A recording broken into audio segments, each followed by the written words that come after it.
And we are recording. Okay, welcome everybody to this meeting of Newham Council Staff Pension Committee. My name's John Gray, I'm a councillor of West Ham and I chair this committee. So just do brief introductions. Go from my left. Councillor Nathan Higgins, Green Party Councillor for Stratford Ward and leader of the Green Group. Councillor Jane Lofthouse, representing Plaistow South. Andrew Ward, I'm Deputy Director of Finance for London Borough of Newham.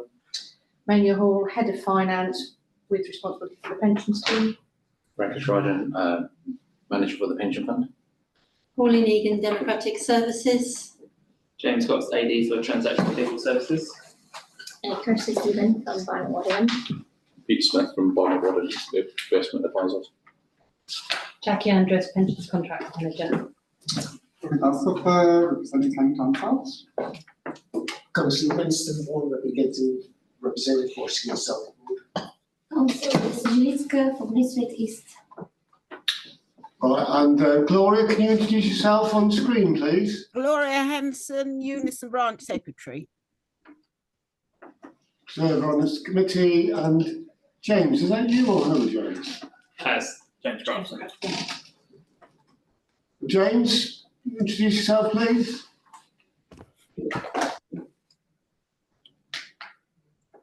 You're on mute.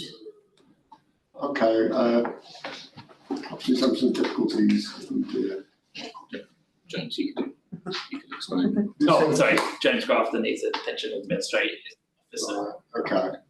And we've got another. And Waj is a member of Rakesh's team, just joining for Okay, well, experience. welcome everybody. I'd just like to make sort of a brief announcement to remind everybody that to enable the council to carry out its business, if there are any interruptions at today's meeting, I will ask the individual to stop and I will give them a warning. If this continues, I will give a second and final warning. Should the disruption continue, I will ask security to remove the person or group from the council chamber and we will adjourn the meeting.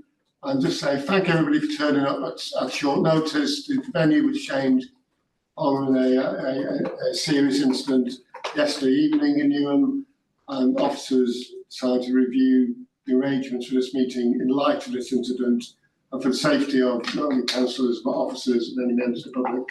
It was decided to relocate on this occasion to this meeting. So apologies for any inconvenience that has been caused. First item of business is to appoint a vice chair for this committee for the municipal year. And I believe that you will make some nominations. Do I have any nominations for vice chair of this committee? Could I nominate Councillor Jane Lofthouse? That's okay, that's competent motion. Second, are there any other nominations for vice chair? I cannot see any other nominations. So Jane, I think you were elected unopposed. And welcome to the giddy heights of vice chair. I love being up there. Thank you for that. Any Pauline, okay, any apologies for absence? John Morris and Councillor Jennifer Bailey. Okay. And, anything from that's everybody, isn't it? Yeah, Good. got anybody else? And any declarations of interest? No. And item 4, we've got the minutes of the last meeting, page 9 to 16, and just a brief update on Councillor Bailey, who was unfortunately taken ill at the last meeting, which caused it to be finished early. I spoke to her today, and she is better. She's out of hospital, but she's still not 100%. And so I sent her best wishes on behalf of the committee, and we hope to see her soon. Okay, but I will just add that. So got minutes, page 9. I'll take Can I Sorry. ask a question? I wasn't at our meeting as I wasn't a member of the committee at the time, but Yes, you were. the minutes that we have here are for the 13th of March, not for the most recent meeting, which is what my question is about today. Ah, Is that we sorry. don't have minutes for that meeting to be solved. You're rerunning the whole meeting. sorry? You're rerunning the entire I agenda. understand that the meeting is, That's right, much of yeah. that agenda, business is here, but we still had discussions in public. And actually, it looks like when you look at some of the business here, that some decisions were changed as a result of those discussions. So we should have minutes that reflect that. It was a public meeting and we did have discussions. So my understanding is that at the last meeting you agreed the minutes, and then when you were discussing the next item, the councillor fell ill and the That's right. meeting was adjourned. Therefore, because of changes since that time, this has been created as a new meeting. I just support those guys. Apologies, I haven't clocked that. We had discussed some items. Could we have discussed about the pension board composition? But can I just ask a Right, and point of clarification? So if that meeting was cancelled, and this is basically that meeting will reconvene, if any decisions were not taken in that meeting, then there shouldn't be any minutes for that meeting. top of my head, I don't think there was actually. We Yeah, either discussions. made or were very close to making a decision to not accept recommendations to change the terms of reference for Yeah. pensions. Either pensions board or pensions committee, I can't recall. Pension board. And it is the case that when you look at one of the agenda items here, that proposal has been withdrawn as a result of those discussions. I think it would be proper for the minutes of that meeting to be recorded, assuming that the notes haven't been destroyed or the recording hasn't been destroyed. Because it is, as representatives of residents, we did make points and those points have been responded to. What I suggest was pass the way forward is if Pauline can circulate any minutes that were made of that meeting for information, or we amend or we incorporate in the minutes of this meeting fact that there was a previous meeting, there was a discussion on the pension board. I don't think there was any decisions. I just think the contributions that members made in that meeting should be Should be recorded reflected. in a public. Yeah, but we can amend that to the minutes of this meeting. To add to the minutes, Yeah, tonight's meeting. tonight's meeting. And obviously, once you've seen sight of that, you'd be able to add to that. I'm just confused. If that wasn't a meeting, that's an official meeting, how can there be any minutes of that meeting if this is a reconvened meeting? Yeah, I So mean, we can't have minutes for a meeting that then did not proceed and that did not have any decisions made, even if there were members who made contributions, because that's what this meeting is for. And if that, whatever proposal we are saying has not been put forward in this meeting, my understanding is it will come back for another meeting. yeah, no, I mean, It's not the case to say that no decisions were made, because as was mentioned, we did actually, my understanding, agree the minutes that are here as being asked to agree them again. But regardless, the meeting did start. We did have, it was in public, there was an agenda, we did have discussions, and officers have, off the back of that discussion, withdrawn a proposal that was made to that meeting, and that's reflected in the document we have here. I think it's important to record, because there are questions in this that are going to be, well, why was that proposal brought to that meeting? Because it was inappropriate in the first place, and that's going to be part of the questions that I'm going to ask this evening. I think it is important to reflect in minutes that inappropriate proposals were brought, members pushed back, and a proposal was changed as a result of that. yeah, I wouldn't exactly agree with the inappropriate nature of the suggestions. But anyway, as long as it's recorded in some way, which I think Andrew suggested, that would satisfy the need that there's a public record of a discussion. There was a discussion, but no decision was actually made. But obviously informed officers were aware that there were legitimate concerns about what was being proposed. Sorry, Winston, were you indicating? Yeah, looking at the attendance of that meeting, I believe I was present. It's not listed on the agenda. Okay, well, we'll just settle on the point about the record of the previous meeting, which was adjourned due to Councillor Bailey's ill health. And people are happy with this sort of workaround suggestion. I suggest we move on. And I believe on page 1, we've got Winston saying he was there, but he's not recorded on the meeting on the 30th of March. Yeah, No, but this is the 13th of March meeting, so not the previous meeting that was cancelled. So you weren't a member at that time. No, this is what I thought it was speaking about. yeah, no, it's complicated. Yeah, well, it's complicated. the last meeting, as I said, there's many incident places. Yeah, okay, and as I said, there's going to be a note circulated about that meeting to be attached to the minutes of this meeting on the 8th of October. But as I said, it's, I've never had a adjourned pension committee in 16 years or something, so it's unusual and obviously circumstances. Tony, do you want to introduce yourself? Tony, do you want to... Tony, Chair of Club Governors Unite Union. Yeah, welcome, Tony. Thank you. Right, so are there any corrections or matters arising otherwise on the agenda on page 9? Minutes.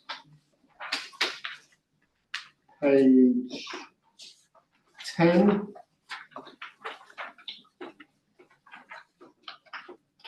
Page 11.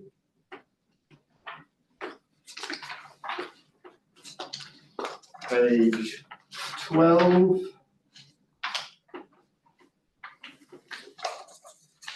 Page 13.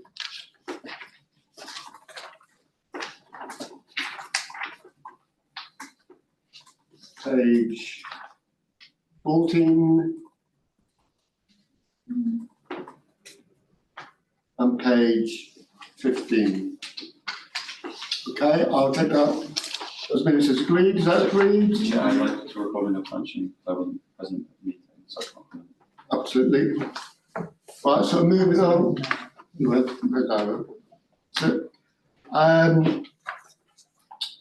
So moving on to agenda 5, pension administration update, pages 17 to 86. And Jackie. Thank you, Chair.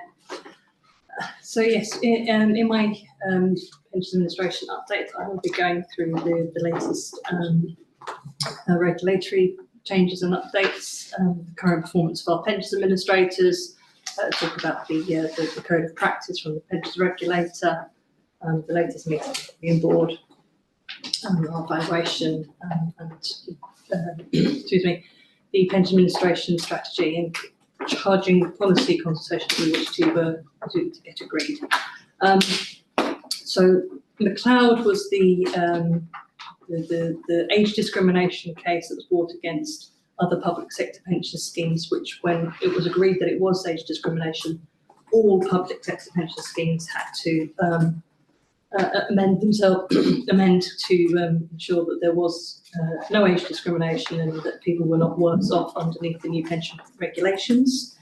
Those regulations have been laid and every council has been trying to work through them.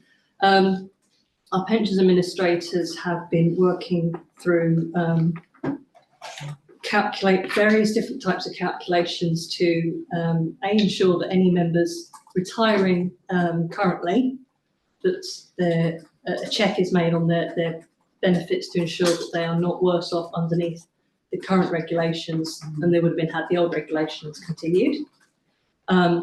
So far, we have still only been told that that one underpin has been awarded as a result of a member actually retiring this year. There are an awful lot of other calculations that need to be run through for members who have already left. The underpin was then extended to cover these members. So our pension administrators are trying to work through all these old calculations and recalculate them to ensure that if there's any underpin that needs to be awarded, that is being awarded.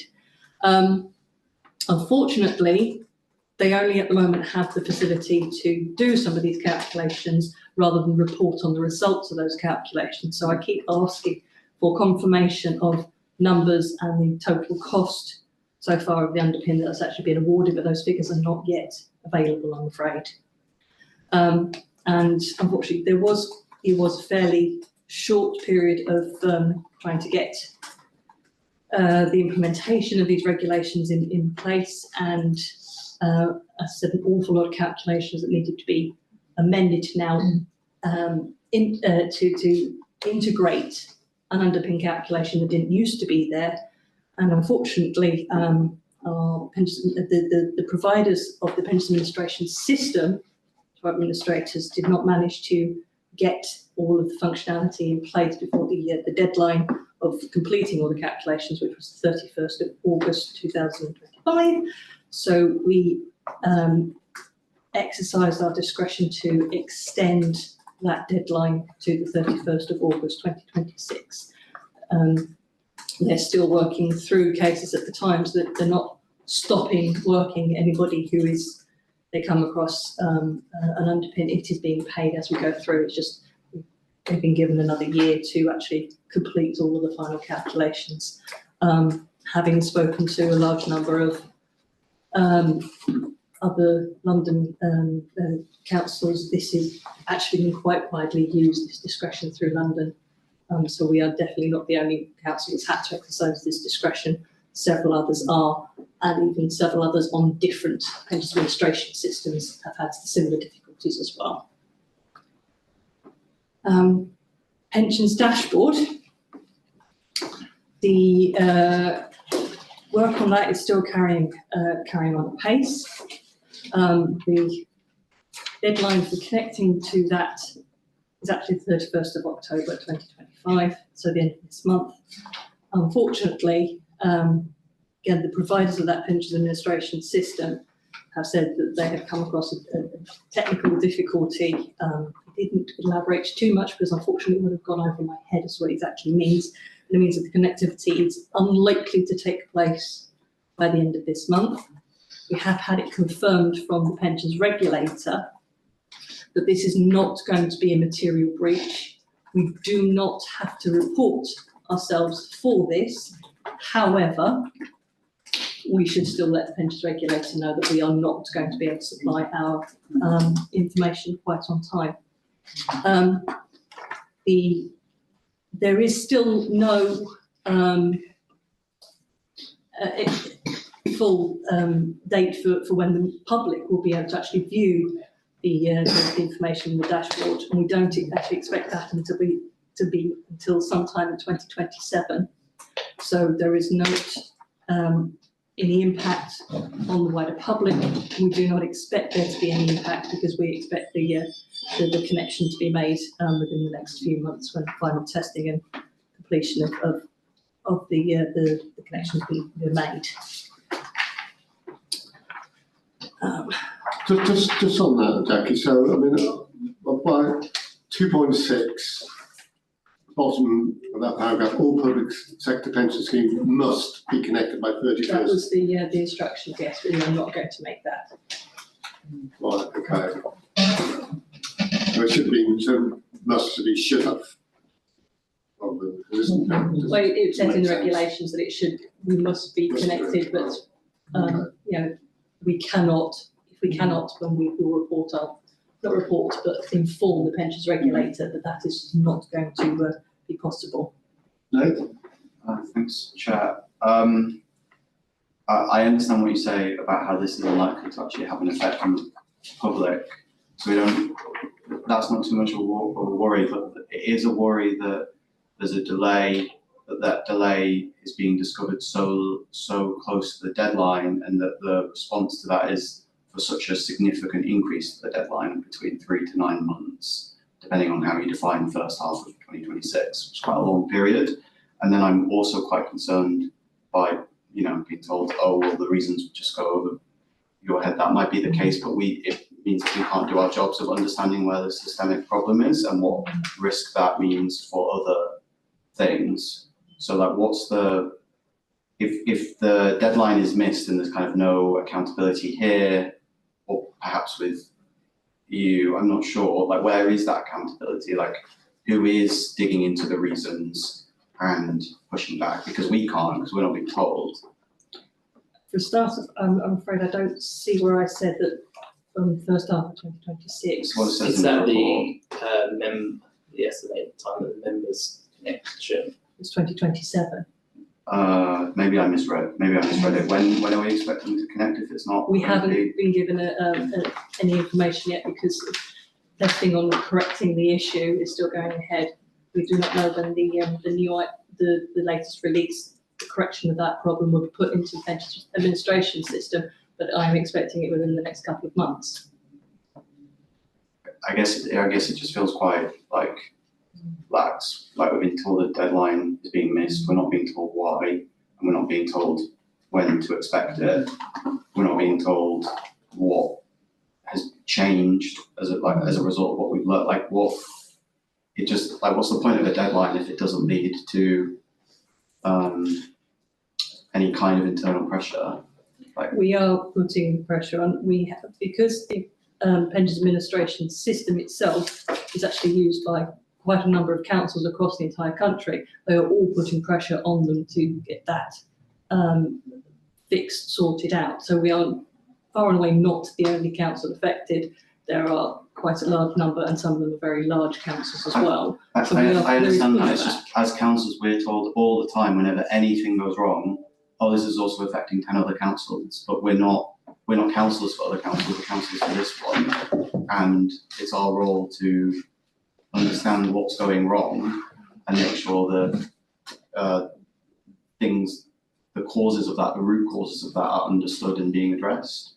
And it just doesn't feel right to me that it's coming to this committee that we've missed the deadline, we don't know why, and we don't know when we're going to reach I this. did say that I had been given a reason why, but I didn't understand it because it's very technical. I can forward you on the information that I have if you would like that. I just didn't for include sure. it because I was sure it was a bit too Yeah, I mean, deep. I'm a software engineer, so I might understand, but also we shouldn't assume that, it seems like you're assuming on members' behalf that they might not understand when that's kind of for us. But also, if you don't understand, you can ask. You can ask for better, more, less, like, I'm a software engineer. I understand that software engineers sometimes give complex explanations because they can't be bothered to do the work to translate that into better explanations, or frankly, to avoid accountability. I also thought that it might be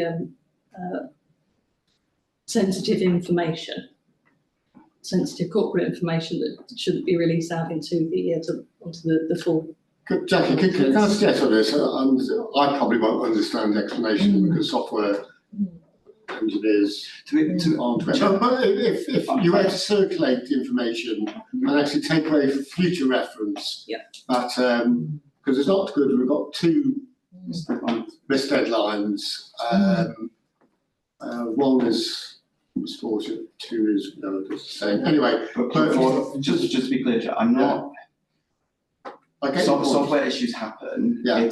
And I may or may not understand the explanation. It's not really the point. It's what is. It'd be good. We need to know that the corporate body is holding internally and partners accountable, and it doesn't feel like that's happening here.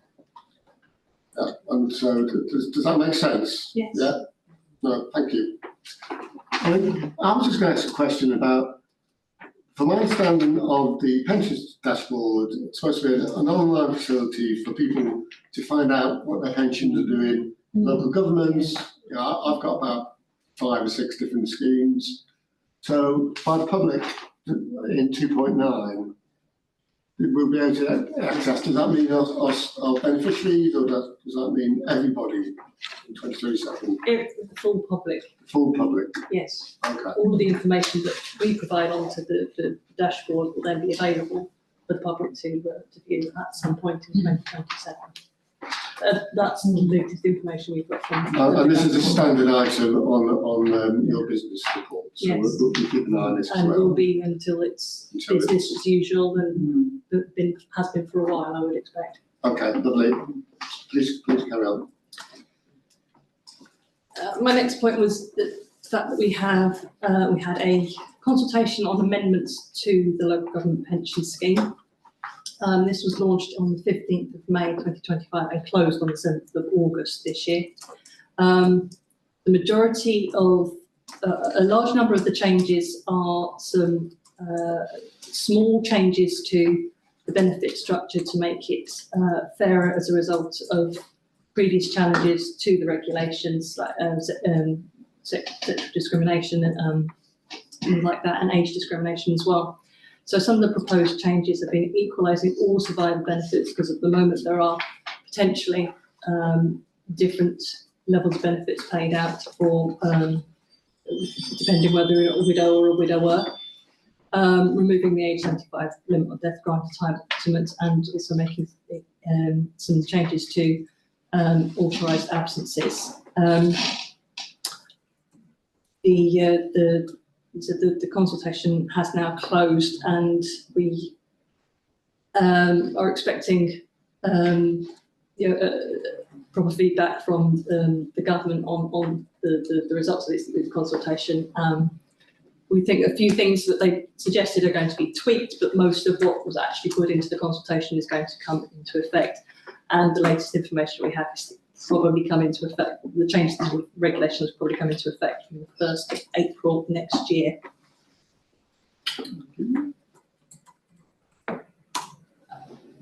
So the latest performance update is based on the Q1 administration report from Pension Administrators LPPA. They remain with all the case type performance being above SLA, which is at 95% of getting all the work done on time according to our SLAs. It's stayed the same, or very nearly the same, for well over a year now. The number of members registered for the online portal is gradually creeping up. It's gone up a little bit more. It's had a bit of a spike over the last couple of months because of the annual benefit statements going on again, which is always provides a bit of a spike. So I've got the figures down there for the number of members registered, split between the different membership types. A previous query was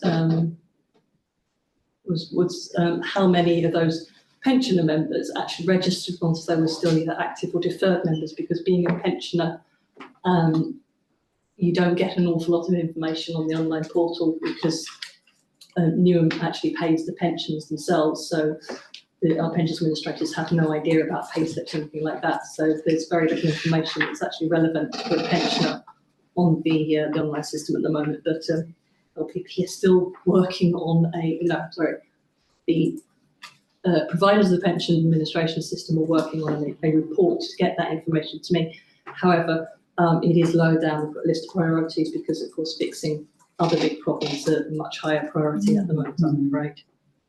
What about the SLA and the service level? It's 95%. Is that done on a Newham level? Is that? It was with the Newham's agreement. We did bring the changes to the SLAs to the committee a couple of years ago, when it was suggested by LPPA that they standardise SLAs across all of their clients. The 95% has been there for a very, very long time. It was just some of the actual lengths of completion we changed a couple of years ago. Just as a side issue, really, it just struck me, total number of members of this fund, active deferred pensioners, is 33,088 in this table. But thinking about it, I suppose there's more people, they're not actually members of the fund, but they may be potential beneficiaries, such as spouses and children. I mean, have we got any, not saying we should have done, any indication about actually how many people are likely to be dependent on the fund? In here, pensioner also includes any spouse's pension, partner pension, or child pension that's actually in payment. Yeah. But unfortunately, no, we cannot get that sort of information as to the potential number of dependents out there. It obviously could change wildly, especially with children, because there's an age limit on paying out children's benefits, and We also, our pension administrators just simply don't have the information because it's not been provided by the member themselves. So unfortunately, that's sort of I believe that when the valuation is done, they sort of make estimates of what sort of levels of these benefits are going to be paid out. Obviously, they are educated guesses, really, because that sort of information simply doesn't exist in the pension administration system. Okay, yeah, that makes sense. Winston? Yeah, paragraph 3.3. Figures mentioned 574 new members registering, and also 529. Are these members, are they employees rather, or people who didn't join or wanted to make the benefit of being part of the pension? These would be a mixture of active members of the pension scheme and also possibly those members who have already left, maybe recently, maybe a long time ago, who have registered to see their deferred benefits sitting on the pension scheme. And also, even though, as I said, there's no real benefit for a pensioner member to log into the online system, it doesn't stop a pensioner member from generating their account on the online system. So this can be the number of members. It is a mixture of all different types of possible members of the pension scheme.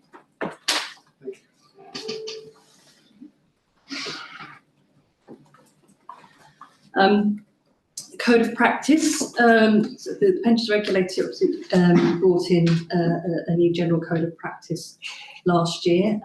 We have now received a full report from our actuaries to detail where we are compliant with the code of practice, where we are possibly partially compliant, could do a bit more, and where we are definitely non-compliant as far as they can tell.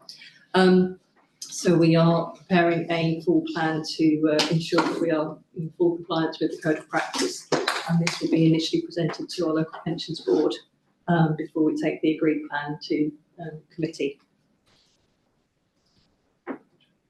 Sorry, forgive me, I'm not sure this is the right place to ask this particular question, but is there anything within the code of practice that relates to like publishing, like the annual, I forget it's like the annual pension fund report?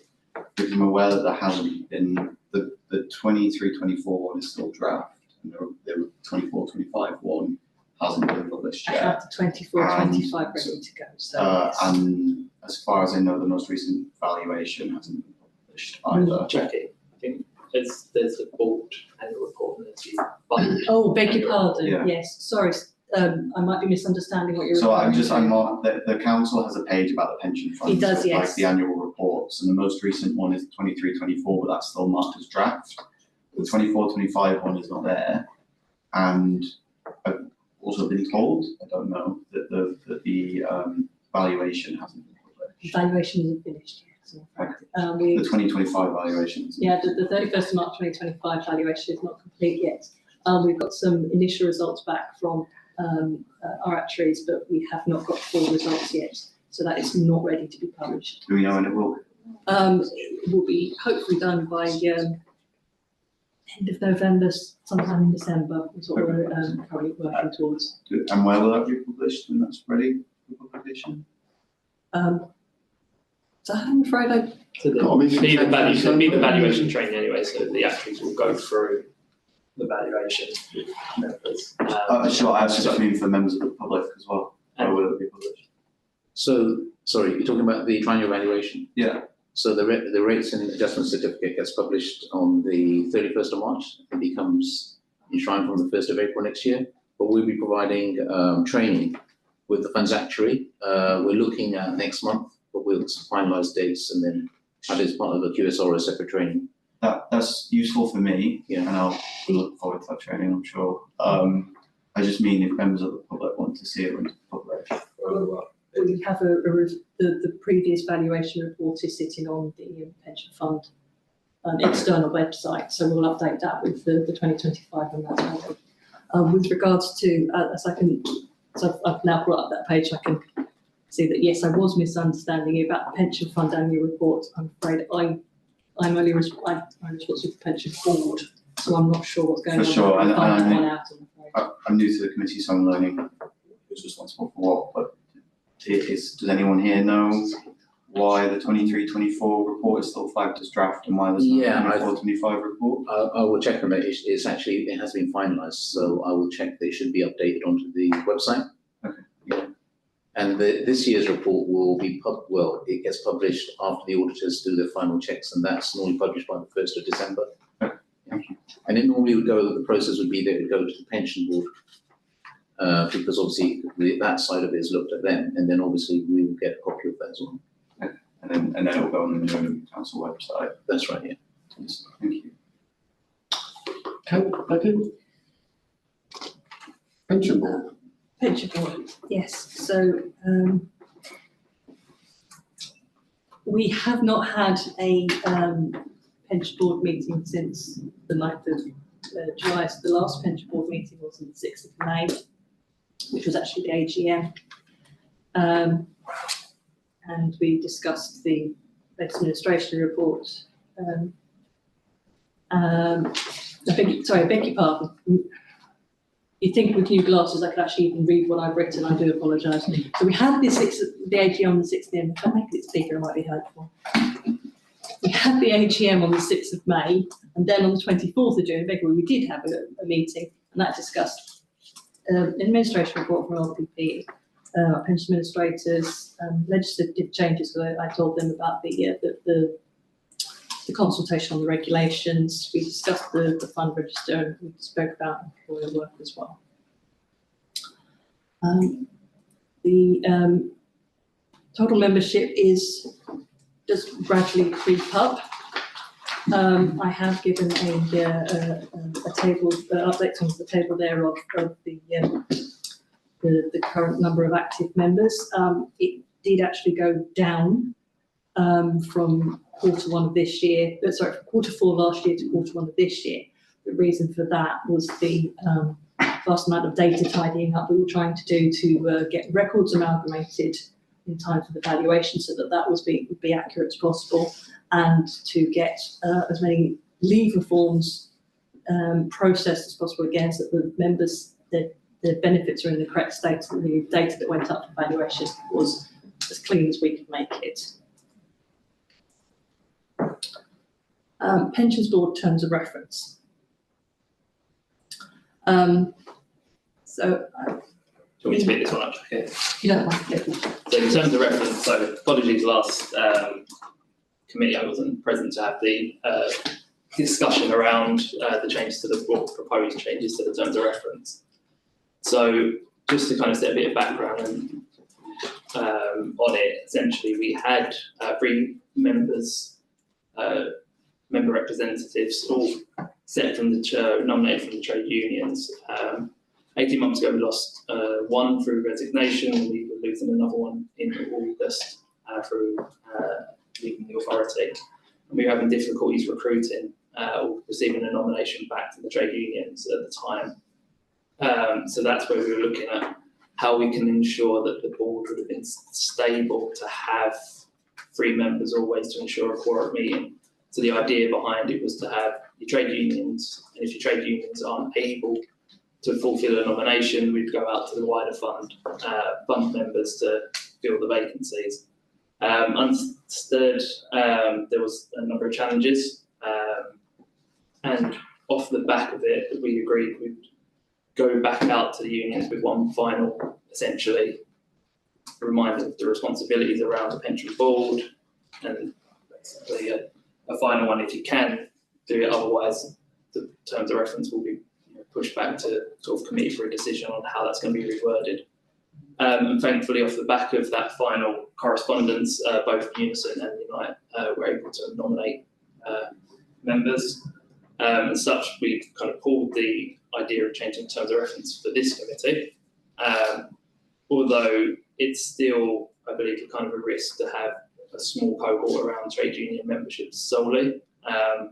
But I obviously take on board the comments of committee And that's why we're kind of looking at a number of options and present. I think that was one of the ideas from committee, was to have a number of alternatives and suggestions. So I think whilst we don't have a primary pressing need to deal with the vacancy side of things, that's why we've kind of pulled in, just noted, but obviously as you note, Councillor Higgins, that yes, we didn't want to kind of just strip it completely out of the paper to the advocate. It was never brought forward. I just felt it was right not to kind of push forward with a change of reference when we don't technically need to at this present moment, and to allow some time to have the constructive conversation outside of the committee, so we can present a solution, a preferred option for a later committee meeting.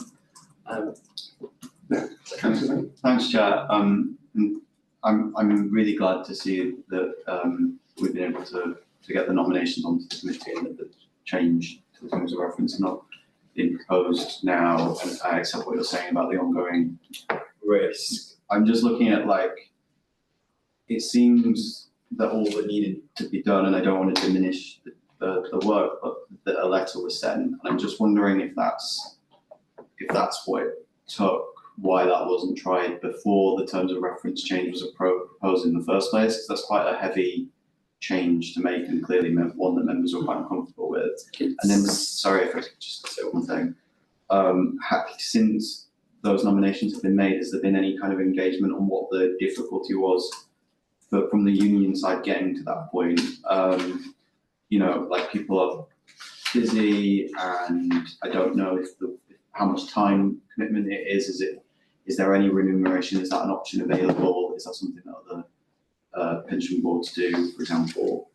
It's just like, what has there been about why it was difficult to get that representation? It's, from my understanding, it's a case of nominating from within the union. So technically the wording of the terms of reference is a nomination from the union. So essentially it could be a case of the union's nominating someone who's not direct rep. But at the moment, that's kind of been how the unions have kind of nominated it, through sort of their internal representatives. And it's just a case of, we have in union reps as observers to the committee, which we couldn't have the same members of the committee onto the board as well. So we were presented with an option, but that wasn't just the government side of someone, because that's what the board is meant to check, the governance of committee. So you couldn't have that scenario. It's just generally just not able to kind of have a nomination. We had conversations with Councillor Gray around what we could do and sort of leverage kind of support on it. But yeah, as far as it is, it's a case of asking the question. As far as the letter, it was mainly a formal one, so then it was shared with Councillor Gray, basically to say this is the final. It was a final kind of one after asking the question of, can you nominate someone if you don't get anything back? Could that have been sent before members were asked to consider removing the union representation? It was never removing union. Well, I mean, you say that, but as we discussed in that meeting, there was quite a significant risk that even if a representative was appointed under the new terms of reference, even if the union wanted their representation back, it seemed unlikely that they'd be able to get that for a significant period of time. So I think that's arguable, but without getting stuck on that, it's just why wasn't a letter sent before we were asked?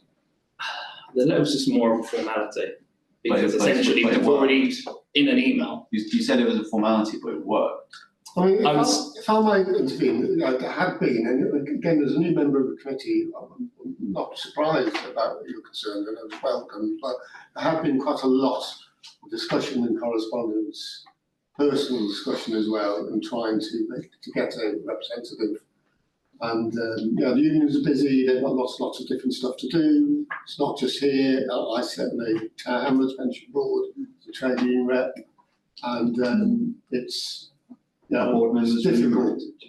I personally, they're not in Tower Hamlets. I think the chair might be the independent chair. Yeah, so that's. The whole principle is it's always worth considering. Because we're asking for that time, so it's. Well, they're for employees. They should get time off just during the day. So they attend the board, you do. And if there's facilities problems.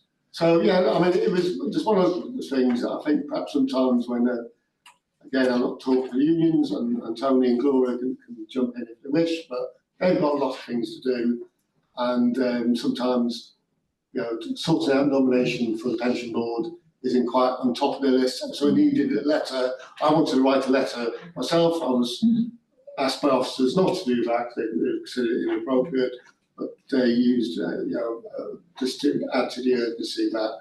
I get all that, Chair. I guess it's just one of those things where if you're asked to change, as a member of the committee, if you're asked to change the terms of reference, you want to be able to rely on everything possible. And I'm sure there's been some learning from all sides in this to make sure this comes up. I think it's, but it was a concerted effort. It's one of them. Sorry. No, I was only going to ask, and I don't know, what's the pool of unions that could be on the board? I mean, So it's the three main unions, so Unite, GMB. And GMB as well, because I noticed it was Unite and Unison. Yeah, so And GMB, there's we've already got a member from there. It's- Teacher unions are members of this. No, I And- understand that, they've got Yeah, and teachers' pensions, that's different. I think it's one that, like I said, given the debate that's taken place, it's one that I still feel, you know, the trade union members on the board is a potential risk. It's not a common occurrence to have all three member representatives on the pension board to be trade unions, because the idea is the members they represent all members. So that's pensioners, deferred members, dependents, representing all. Trade unions predominantly represent employees. So the idea behind it is already that it's a limited pool that we're kind of asking for. So that's the idea, is that if we were struggling to kind of recruit based on the trade unions, the idea would actually make it a more fairer board to offer the membership wider. But I concede sort of such a decision, although it went through board, to take to committee, where obviously need to have a sort of a separate paper or a conversation outside of it. But as we said, because we have the membership as of today, it's not an urgent matter, but I still feel it's a matter to be discussed and agreed, and to actually understand more of the rationale behind opening up the membership. Yeah, and I think I'll just say that certainly at the moment, the committee will expect there to be a trade union only membership on the board. But it's interesting, I wasn't aware until just now that it's a nomination, so it doesn't have to be the trade unions, if they're struggling to recruit in the future, may be prepared to nominate somebody who's put themselves forward who isn't an existing activist. So, but as I said, James, it's quite clear from this committee that we will expect arrangements not to be changed unless there's an absolute disaster. And without knowing what why block it is. Yeah, because presumably it's not that the unions are just not interested, because they will be. So it's just like, what is from their perspective, like what current, can we do anything about that? Yeah, good point. All right, that's good discussions. Move on, I think, to 8, I think, is it? Back to me again, then, thank you. So we've made some small updates to our pensions administration strategy that to deal with the way that information is supplied from our employers to our pensions administrators and the frequency of that data. And alongside that, we created a charging policy to state what circumstances we would charge fees for sort of non-compliance or date compliance against the pensions administration strategy. These documents were sent out to our employers for their comments. The deadline for response was the 30th of June. I had no comments back. I had acknowledgements that these have been sent out, but no actual comments. So I'm therefore requesting committee to approve both the pension administration strategy amendments and the new charging policy. Can we just note that employers will no doubt complain bitterly when they are being charged claiming they may have been sorted, but anyway. Yeah, I was just wondering, were the charges high enough? You know, they're so low that they say, well, that could be getting away with this. They are basically in line with other councils, Yeah. really, so I'm sure it's. Yeah. if things don't improve, we can always revisit them, but you don't want to shock them too much to start off with, hopefully. If they're happy with them, so well, it could be. Yeah, no, well, we can't run a pension fund with inaccurate data and information from all our employers. It's just nonsense. This ends in further disputes about where we go. Okay. So last part, this is the valuation. So we had the triennial valuation, was as at the 31st of March this year. And we've both the pensions team and our pensions administrators have done a lot of work in trying to clear up outstanding queries, outstanding forms that have been sent in, just haven't been able to process in time with the queries on that. The final cut of data was sent to our actuary in mid-July. It states that we're currently waiting the preliminary results. We actually had a meeting last week to just go over the fact that we're nearly there, so things are looking promising, but once we've got our proper results, then obviously they will be brought to the committee. Okay. Is that the end of your? That's my. Okay. So we're asked to note this report and Appendix 1. Companies it. 2562. Is that noted? And are you speaking to? Sorry. So I think technically we're approving a new charging strategy. It's like the recommendations to approve. I think that's next. Yeah. But we note Appendix 1. Apologies, Chair. That's all right. No, it's always complicated. And we agree pensions administration strategy and the charging policy. Is that agreed? Agreed. Yes. Agreed. Thank you. Right. Jackie, it's you again. I'll be good. Okay. I'm just conscious of time. I'd hoped to be running a little significantly behind time. So again, we need to have a good balance of discussion and timekeeping. I will, go for it. So annually we have to approve the LPP budget for the pension administration. We're in a shared service with LPP. That was following the novation of the contract when they merged with Lancashire County Council, or the LPFA merged with them. The increase is just shy of 12%, although it's significant, it is broken down into a number of factors. One main factor was the national insurance increase for the employer charges, that's accounted for around 3%. Inflation carrying another 2.5% to 3% based on employer contract wages and contract inflation. The contract is set on member numbers, so the higher the members that each year we're going to consistently see sort of an increase in the membership numbers, so it's accounting for another 2.5%. Essentially, LPP have their ESIP plan, that's their efficiency strategy and improvement plan, to try and reduce the number, basically try and limit the cost increase through generating efficiencies. So although we have seen a number of efficiencies, casework has seemed to be a big increase. So although numbers have gone up around 2.5%, the number of deaths and retirement cases far outweigh that. So basically the higher generating work is coming from into the team, and also the flagged data is another issue around, although they have made improvements with employers across all funds, has caused some of the efficiency plans that they have not necessarily to be fully realised yet. As far as just benchmarking, so LPP are members of the benchmarking group, so they cover 15 other pension administrators. They come just under the halfway mark.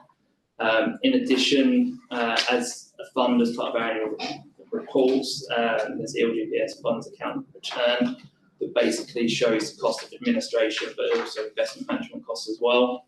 Again, that shows us in a lower mid-quartile. So again, not indicating that there is a large or sort of numeric outlier in the cost that they pay. Obviously, as you have 19 other clients who are all paying the same rate. So although frustrating that the price increase was higher, for a number of factors, it's kind of justified. But we do continue to kind of work and challenge them to try and get the costs in a more realistic increase each year. We can understand inflation, but obviously as well as far higher, obviously for the reasons I outlined, there's some justifiable reasons for the increase as well. Sorry, that was all sorts of paper. I'll take questions. Yeah, I think we've just got concerned about cost. Thanks, Chair. Sorry, maybe my question will be just due to ignorance in the committee. I noticed that even though this is sort of presented as a budget, like the reality is we'll be charged whatever it costs. And so I'm just kind of curious about like what our actual controls over those costs are, because it's clearly not through this budget, because we'll be charged whatever it costs. So how do we say if it is of the opinion that 9% increase per member is too high, and what would be our levers there? We are limited on levers, I'll be honest. We're in it's a shared service arrangement, so it's not necessarily a private company that we're essentially paying the profits of that organisation. So it means to be a shared service agreement, and that's all the partners for all the other funds. So everyone's been set the same base rate. Because you're right, essentially, if we refuse to go with the budget, we'd be charged a CPI uplift. But the problem being is that whatever the costs, we'd be proratedly charged here. The levers that you've essentially got are actually reviewing the market and trying to see an alternative provision, although unfortunately there is not a large market out there. Most funds are moving away from in-house provisions into a shared service arrangement. For companies like LPP or organisations like LPP are really more common. There's only really 2 shared service provisions, LPP being one of the larger ones in the area. So we haven't really got too much in relation to the levers other than actually monitoring them on their performance. So in relation to actually monitoring it, we are restricted.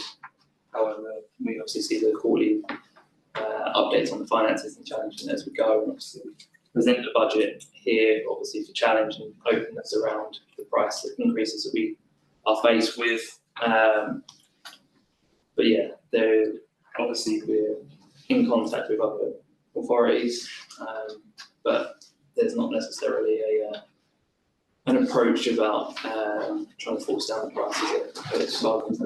Thanks for explaining that. It does seem like we don't have many levers, which is not a position you want to be in if avoidable. But you mentioned that you were looking at prices of competitors. You indicated that there might be one and maybe some small number of others.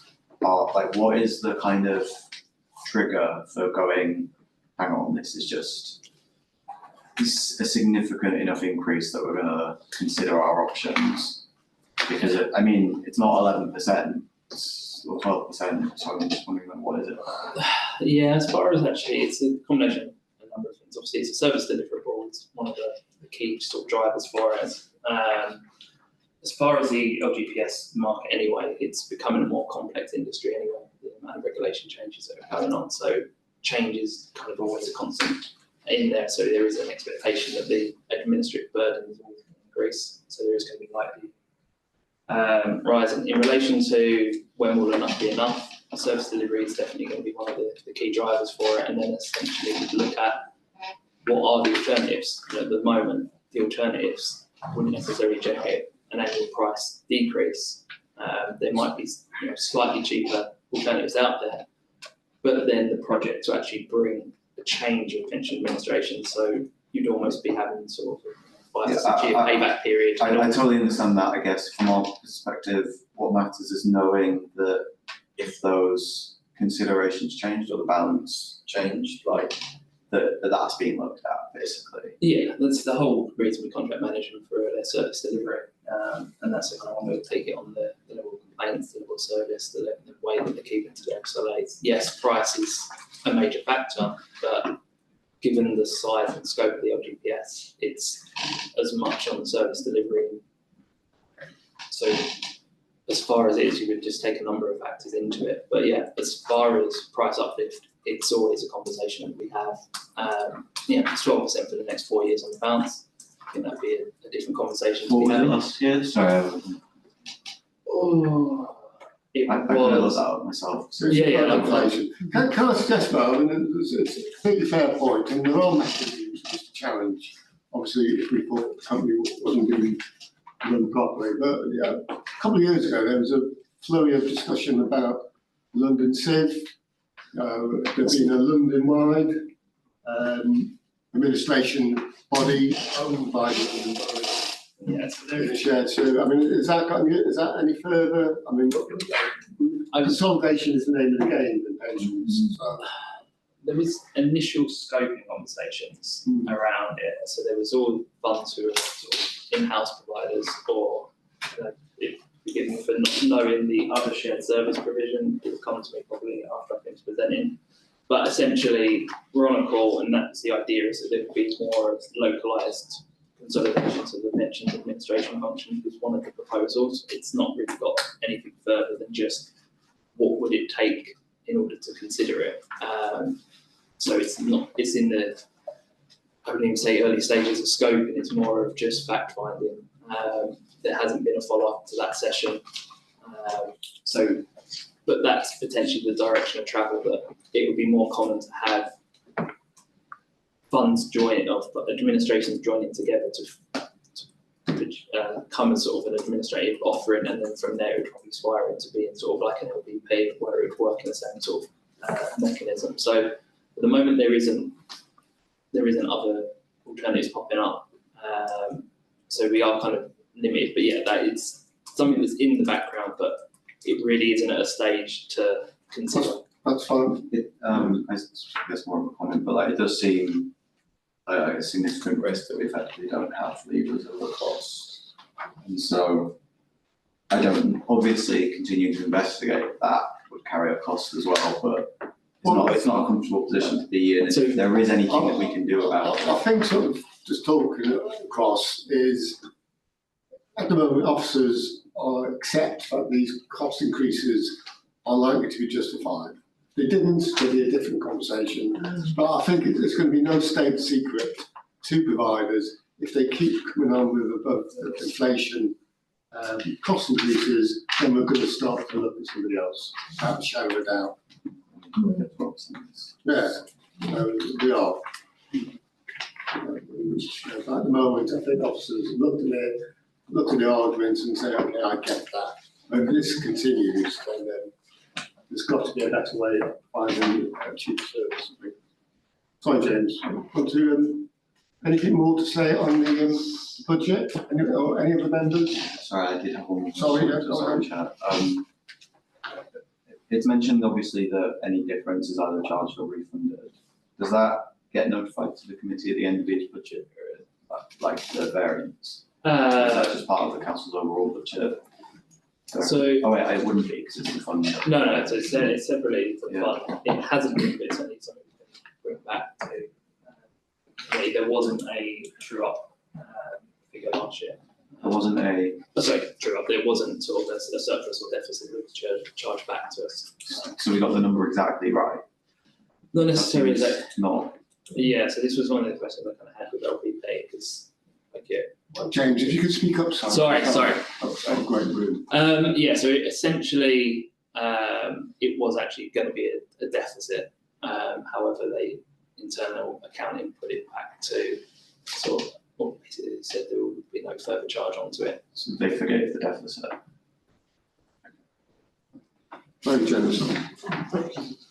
Okay, if there's no more questions, if we could let's get this right. It was recommended to approve pension administrative budgets, and obviously the comments made will be I think subject to the variance in one way or the other coming back to the committee in the future, because it doesn't seem great. Yeah, if we could add that into your regular reports. Is that approved, the recommendation? Okay, thank you. And agenda item 7, admission policy and employer. Jackie? I'll go again. Okay. Sorry. Yeah, so this is just the standard employer update. So prior to, so this came off the back of when we had a number of outstanding admissions. So the outstanding admissions came from sort of a number of the schools tendering contracts, and not necessarily notifying the pension fund. And also we had sort of transfer of back in 2020 around LPP, sort of administering the admission function. So essentially we got brought up on November 12th, that we had a number of outstanding admissions. That number, following an investigation, had increased to 29. So essentially these are employers who've taken on a contract for the council. Most of them have been catering and cleaning contracts from schools, and yet not completing the official admission process. So although they've been employing the staff, and the staff have been working, they've been paying their contributions, they hadn't completed their admission, so technically shouldn't have been members of the pension scheme at that moment until the admission is finalised. So we took on the actions of trying to work with the employers and the letting authorities to try and make sure that we're trying to get the admissions now over the line retrospectively. So one of the issues that was flagged is around the need for bonds.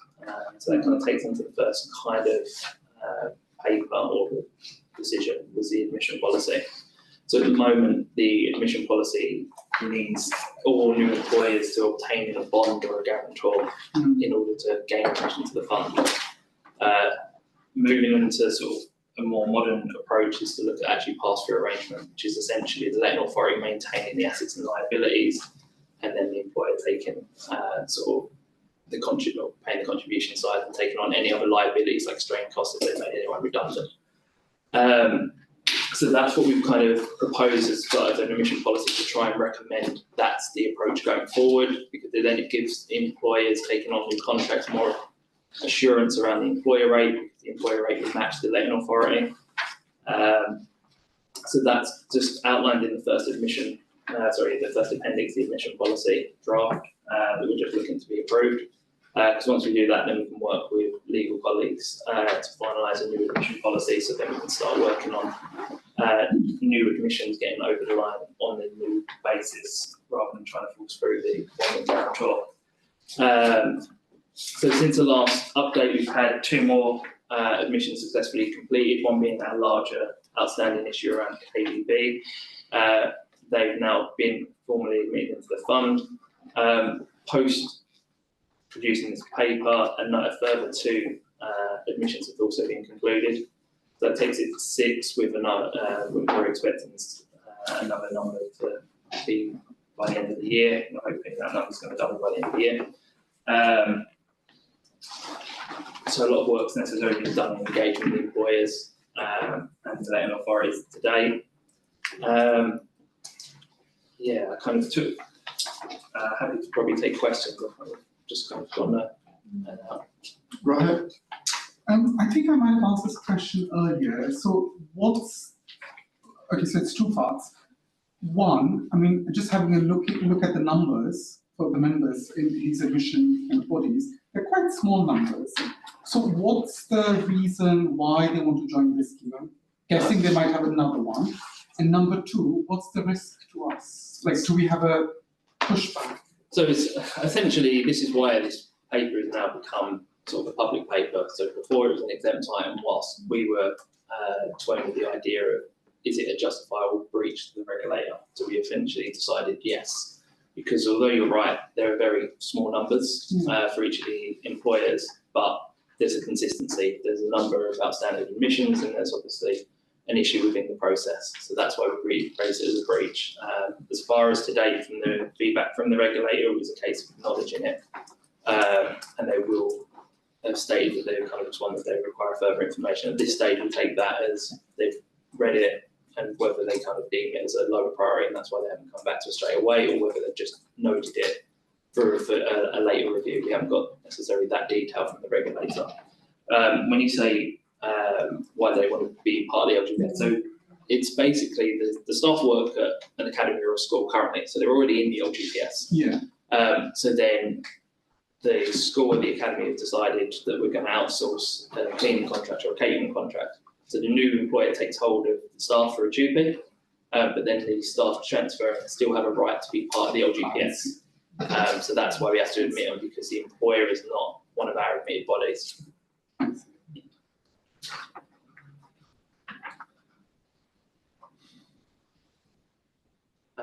But yeah, sorry, I didn't kind of go into too much detail. I know you're short on time, but I'm happy to still take questions.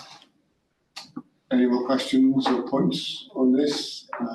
Again, James, we just need to take action against these employers because it's not their prime responsibility. They want to win contracts and they will bid low, and they're probably would be quite happy for. But shouldn't it be on, because some of these are very big employers, shouldn't it be on them? Like on one hand, they are outsourcing it, and then the expectation is that this will be picked up by the outsourced company. So it's a difficult one on two parts. So essentially, if the school has let the contract, the time that the organised employer would have accepted the terms of the contract, so there's one risk in that sense is the terms that they got awarded the contract is that the actual rate. When it's a bond or a guarantor, they actually assess the liabilities and assign a contribution rate that may differ from the contribution rate that the current school academy are paying, which is normally higher because it's a smaller cohort of staff. So that's what we've kind of obviously found. This is why a lot of the delays are kind of happening, because if we're coming back following a process, what would have been done prior to the contract starting. So that's why we get a lot of back and forth and why delays of actually getting these over the line. So in relation to where to put the blame, where to put the responsibility, the employer is responsible for paying over the contributions. The letting authority was responsible for issuing the tender and issuing the terms of the contract.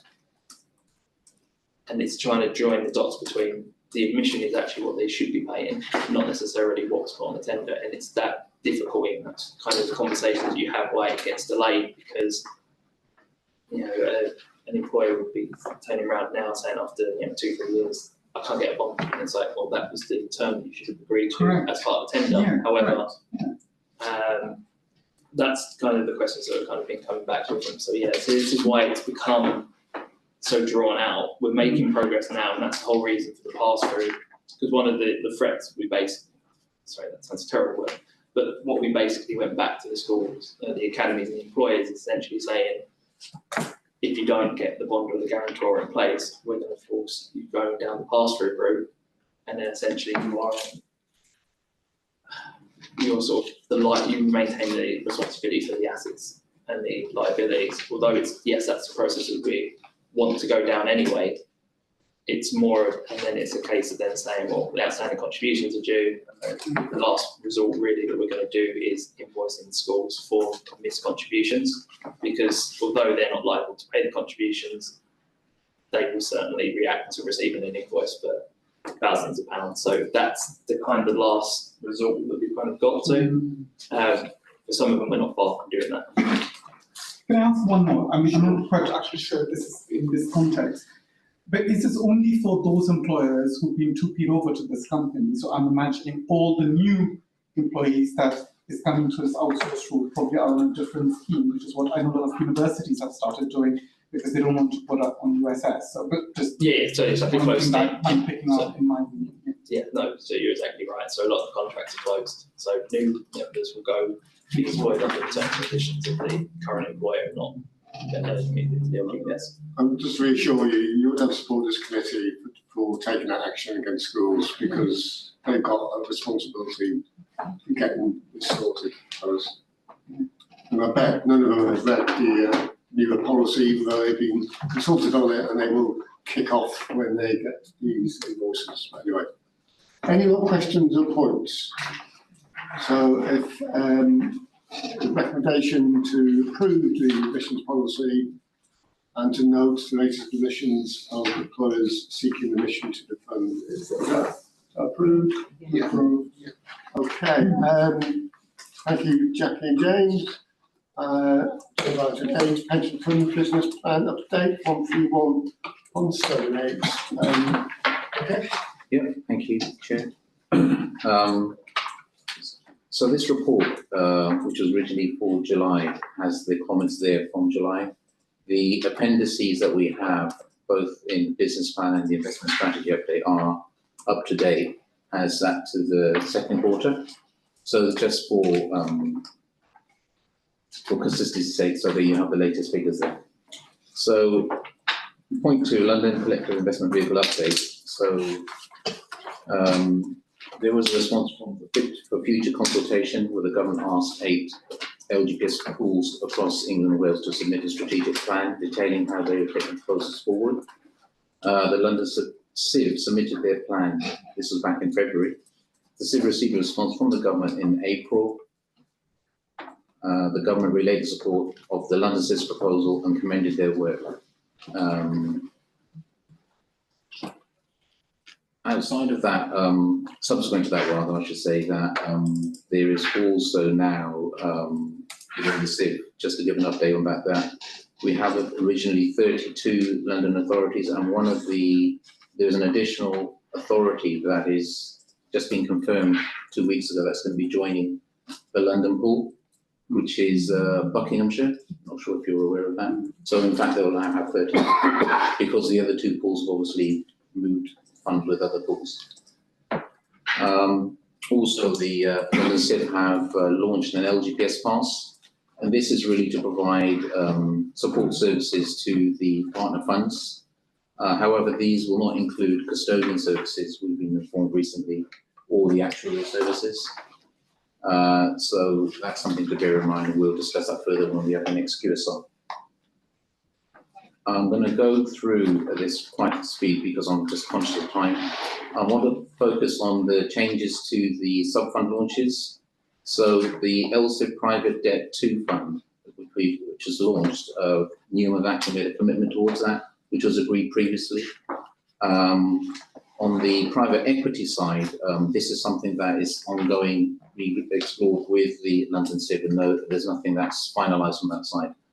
Also, just to go back to the indirect real estate pooling, the London CIV have launched this service, and as we are still in the process of finalising the IMAs, the investor management agreements with the London CIV on that. I'm going to shoot to point 3, which is the LGPS update, specifically regarding Fit for Future. So again, as our 2 pools did not meet the government's criteria, so the remaining 6 pools include the London CIV, which received the green light to proceed on their plans. Forward from there is that the government will require all authorities to regulate the implementation of their investment strategy and to take their principal investment advice from their pool and transfer assets to that pool.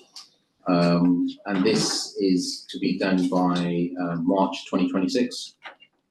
Also, if you look at point 4, the pension schemes bill, the government introduced the bill in June to help achieve the better outcomes and support economic growth. The bill concerns the LGPS and covers a wide range of pension policies. Those are in relation to asset pool companies, asset management, exemption from public procurement, scheme manager governance issues, and the merger of funds. So over the coming months, the pension bill will be debated at the House of Lords and then potential amendments considered. We expect that to become law in 2027. Once secondary regulations have been consulted on, the government expects that most of the reforms affecting DB schemes should come into force in 2027 and 2028. Any questions on that? No, but there's a lot of change going on, as you can see. And, Thanks, Chair. I don't know if this is the right place to ask this question, but there's a concern some residents have raised about like freedom of information in relation to where our fund is invested, and that Newham has rejected freedom of information requests that most of the councils are accepting in relation to that, saying that it would cost more than £450, which is a valid exemption, but that would indicate that we don't already have the information being requested readily available. And I believe only a small number of other councils have refused to provide it. I'm just wondering why, and do we have any control over that as this committee? Because Newham residents will want to know this data, and as far as I can tell, there's no reason why they shouldn't. Is anybody aware of this issue? I'm not. What is that sort of? So freedom of information requests have been made repeatedly, and I believe I've actually, prior to being a committee member, put a members' inquiry into similar data related to potential complicit funds, and those freedom of information requests have been rejected across the board. And Newham is one of only 5 councils that's doing that. So it concerns me if no one here has been made aware of those freedom of information requests. Because you would assume that to every freedom of information request we received. Sorry? I believe we've responded to every FOI we've received. Or as in refused to, as in we have said that we have used an exemption in order to not comply with FOI requests. Is it any officer present tonight who is aware of these requests and the reason? Not in the specific. We have on occasion with FOIs, we do direct, as an answer, we do direct the individual asking the question to publish information where we think that's an appropriate answer. So that sometimes takes place. Well, listen, can you share with Andrew and myself the specific concerns? I will do, because if when we hear that we're using exemption to not publish information that most of the councils will publish, and that we're one of only 5, and if you go on sort of the complicit funds database, our fund is certainly not there, and it won't be for lack of asking for the information. So that's a concern. I think, Chair, councils have been looking to by residents about funding using assets from Europe in the Middle East at the moment, and what they're stating that we should not be supporting those actions. I think this is a separate question. Yeah, and that was going to be my next question about controls in relation to all of it, but it was just the first question is, before we can even But do you know what the understand data that, is? Sorry? Do you know what the data they're asking? They're asking for like it's written here, like full scope equity bond and financial vehicle holdings. Slightly over my head exactly what that information is. But I assume it's so that they can analyse where the fund's money is actually invested, including in what specific companies, so they can identify if any of them are complicit. Well, I was only going to, again, I'm not going to talk about specifics. I've been retaining information about any specific requests. Where we do get sort of quite vague FOIs, and this comes across the council, we will endeavour to answer them by pointing them to publicly available information, which often will help people making those FOI requests to perhaps understand what is already. There's a lot of information publicly available across the council. So that's a very general approach that is used by the council. In this particular case, and cuts down on officer time quite considerably, which is can I say, expensive use of FOIs. By coincidence, I was having a conversation with Prakash about where we publish our holdings in, which I suspect, but I don't know what the question is. And unless there is a cost implication, we should be publishing, should be transparent about what we own. Yeah, I'll get some more specific information. I know in this case that the council has used an exemption. It's not that we have said the information is already available, which would be a different point. Is that we said it would cost more than the maximum to supply that information. But we can talk about that. I can get the specifics. Yeah, Pete. In relation, so the fund invests in pooled funds, and the pooled funds then have assets that sit below them, and the line of sight you're looking for is presumably to what sits below. Yeah, I don't think the residents care whether they're pooled or not. They want to know where their money or where the fund's money is, and they have a right to know that. Absolutely. In relation to some of those funds, they are actively managed, and the investment managers would take the view that some of that information is effectively their skill, their IP. And whilst we can, we have that information available, it may be done where we supply the underlying information without attributing it to particular managers. Yeah, Which I presume is also not going to be a problem. Won't particularly care which fund managers are being used, but they do care if the money is, if the pension fund money is complicit in genocide. And so we should make sure that information is available for residents and the point that you make is not unique to Newham. No. And it is relatively unique to Newham that this information is not available. Yeah, well, as I said, if you pass on the details of the request and on myself, and as I said, in principle, unless there's breaching some sort of confidentiality requirement, or as you said, we can follow up. Yeah, we can follow up, and if other authorities are publishing this without that problem, then there's a question to be answered. Yeah. So my second, in principle, we're quite content in obviously what we own, subject to that cost issue. Thank you, Chair. My second question is just in relation to pooling. I was on the committee very briefly a few years ago, and we were just trying to figure this out then, and we didn't quite get to it. It's just like what remaining controls we will have as Newham to control where Newham Pensions Fund money is in relation to our kind of ethical expectations, particularly if they differ to other boroughs. So, it seemed quite likely that the fund would have, the pool would have options available for councils that care about not investing in war generally or in fossil fuels generally. But if Newham specifically wanted to control in relation to, for example, investment in Israel or companies based in Israel, that is something that residents are understandably concerned that we might lose control over.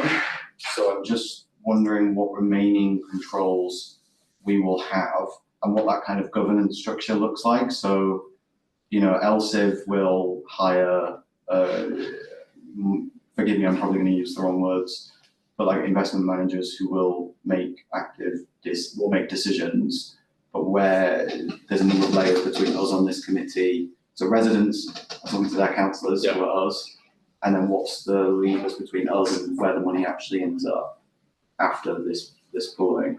Okay.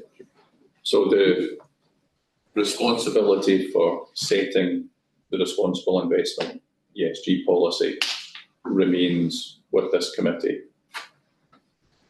The implementation or the investment and the implementation of the fund's investments and the setting of strategic asset allocation will move to the London CIB. Okay, so they'll be the ones that are actually implementing. When they are looking at the way that they implement the investment strategy, they are doing it with a view to taking on board as a collective the underlying responsible investment aims of the partner funds that they've got, Newham being one of them, and also making the cost savings in the investment management that come with scale that sit behind the reason for pooling in the first place. So to cut a long story short, the CIV at the moment are developing exactly how they're going to offer the different ways of having responsible investment reflected in the investments that they are doing. Okay. And just one quick, because I think this is the key point, is that will not necessarily map directly to the Newham RI policy. There is no, if you set the policy, it will be in its entirety implemented by the London CIB going forward. That makes sense, and it fits kind of what I understood and frankly I'm worried about. Because say, for example, Newham wanted to set a policy that said due to reputational risks for businesses, they're likely to not want to be involved in Israel right now, and therefore businesses that are or investments in Israel would therefore underperform, and we said we don't want to be invested in there, let alone for the ethical reasons, but even just for that reason, if that wasn't implemented, because that might, you might be alone in making that decision. I'd be shocked if we are, but imagine that we are, then that limits kind of our ability as elected representatives to actually implement what residents want, and also frankly to act in the best interests of fund members. And so when that gap happens, like what is our, other than asking other councils to adopt the same policy, which might be part of it, what is the kind of connection between us and perhaps John as chair of the committee to like that decision in terms of, they've got to reconcile all the different ESG policies, responsible investment policies, like what's the control or the governance over that work? So the initial policies that have been set are being done on a collaborative approach between the councils and the London Civ. Going forward, in the same way as there is the shareholder committee of the London Civ, and there's an avenue for engagement with the Civ on areas like this, but it would involve, and my expectation would be it would involve collaboration amongst the partners to get them to change. And in terms of our representation on LCIV, or who LCIV talks to, is that like this committee or is it the authority more broadly? Like, effectively I'm asking, is it John or is it the mayor? Effectively, like that's kind of. Well, you are a joint owner of the London Civ, 33, and we've talked about this in the past. To be honest, Pete, I mean, we're not entirely sure how it is going to spin out, because at the moment we do have a responsibility. The Civ has to implement it. I'm talking really general terms, trying to simplify something which is incredibly complex. Myself as chair and other are very concerned that it's going to be the Civ are going to be managing our money and advising us on things such as asset allocation, when the liability for pensions will remain with the Newman funds, and that seems an anomaly. As you are aware, and also today I understand there's a meeting which I couldn't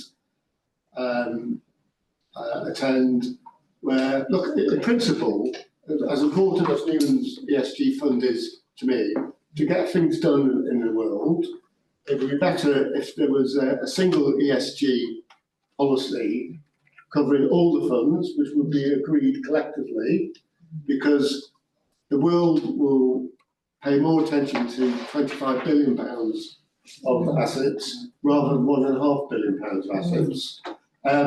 So in principle, and today there's these talk of these two buckets or two funds, and the boroughs will be able to choose, do they want their ESG to be a more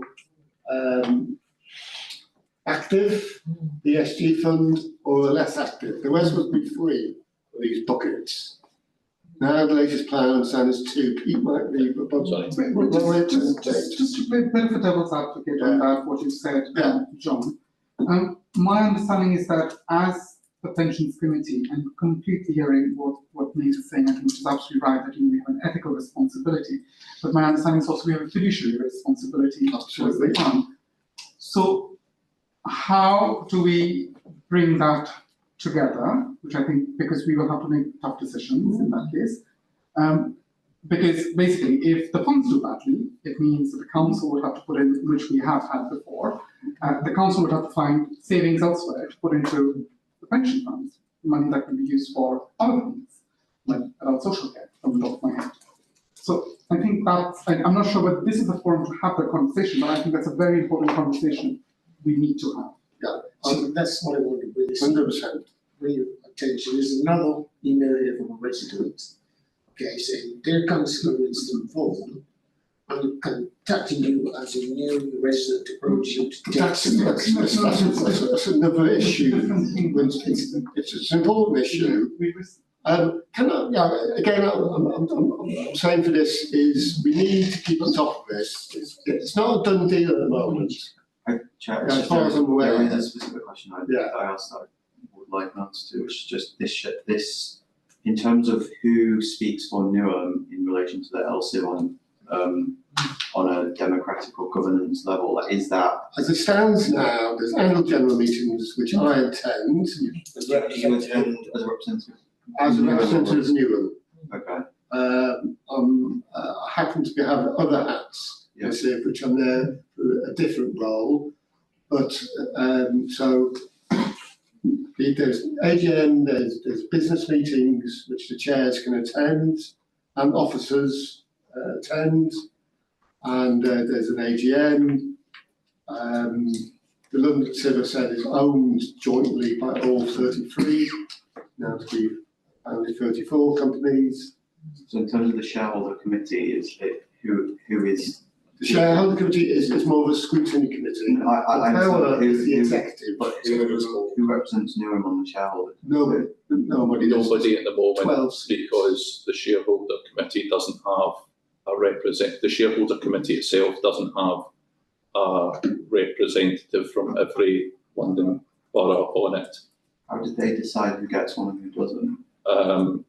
I don't, off the top of my head, I don't know the answer to that, but we can get an org chart for it. There is a committee, or there is a group that feeds into the shareholder committee. The control and interest of the London Civ is actually like the executive board, which is made up of elected leaders of London authorities. So the mayor's senior treasurer.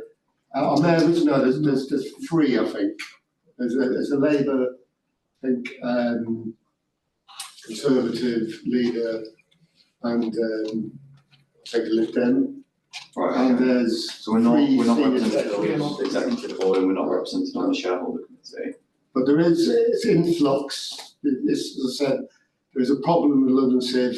It has to be right on important decisions. All 33 shareholders have to vote in unanimity, and that's caused problems. And would you be the person who casts our vote? I would, on the advice of officers, be the person who casts the vote on the AGM or any other changes to funding or. And just one more question, sorry. You said that they're still developing it, but it looks like there might be these two buckets. In terms of which bucket we were in, I think we can all guess which one that would likely to be, but formally, who makes that decision? Does the committee have any role in that? This should be a committee at some stage, once it's actually set up, it's gone through the changes that are going through. And yeah, I would imagine this committee would want to be in the activist. Yeah, and also in shaping what that activist one looks like. Absolutely. Because I get what Councillor Descutta says, we do have a fiduciary duty, but the ethical concerns are growing so large that they are affecting where money ends up. And so they can't kind of divorce ethical concerns from fiduciary concerns or responsibilities, because they are likely to have an effect. Yeah, I mean, you're all right, they have an effect, but a fiduciary duty remains a fiduciary duty, but that doesn't mean. Sorry, what I mean there are is, things that we can do when you're trying to make, with regards to when you're trying to make decisions about where to invest money, if you think that the ethical concerns are going to move money globally, they affect where it makes sense to be invested in. And I think it would make sense from a risk perspective not to be invested in. And that will be a consideration, I think.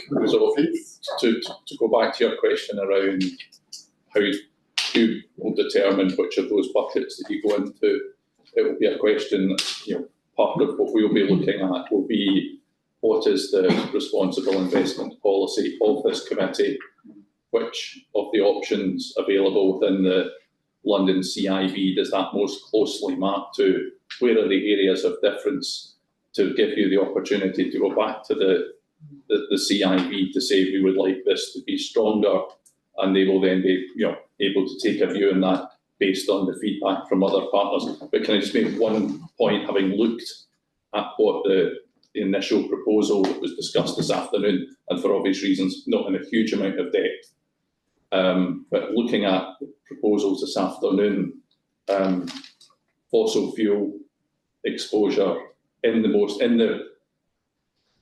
there appears to be a bucket that goes a fairly long way towards incorporating the existing new MRI policy, and that involves the fact that the exposure to fossil fuel companies, and there's also an exposure in relation to weapons, restrictions in relation to weapons in there as well. Now, I don't know the exact detail to that, but as headline areas for consideration, there is something that's being developed now. Will it go to the you mentioned Israel, will you go to exposures in relation to Israel? I haven't seen the detail on that, but those are at a very, very small level anyway. Sorry, it's also unlikely that our responsible investment policy actually covers everything that we would want it to cover if we were looking at it right now, because things have moved on since it was last updated. So it might be prudent to actually look at that prior, if that is what's feeding into the development of these buckets. I think it might make sense to look at it and make sure, even if it is the ceiling and we're unlikely to reach it, that it's a ceiling that we're comfortable with now, considering how quickly things have moved. And I suppose the QSR is probably that's the next committee meeting. Yeah, and that's the next, we'll discuss these sort of things. Okay, apologize, I know. It's not a committee meeting, it's a committee meeting.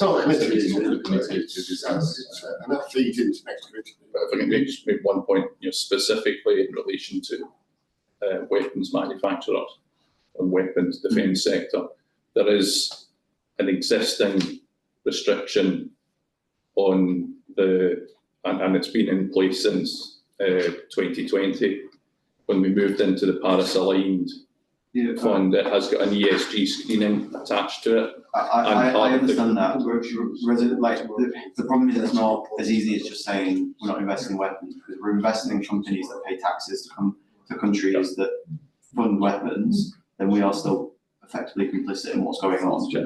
Sorry, this isn't just a conversation between two individuals. People are trying to make a point, and I think the members of the committee need to hear it as well. If we can, sorry.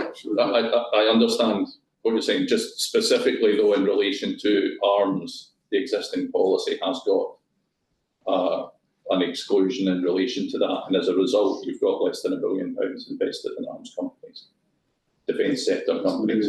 We've probably got the least exposure to arms companies in London, I believe. It should be zero. Well, it's not got to be. Why not? Why can't we have a debate. We can have a debate about that. We are anti-war, but we're not pacifists. I'm not pacifist either. But anyway, I've been a useful discussion. We will no doubt return to this in detail in the future again.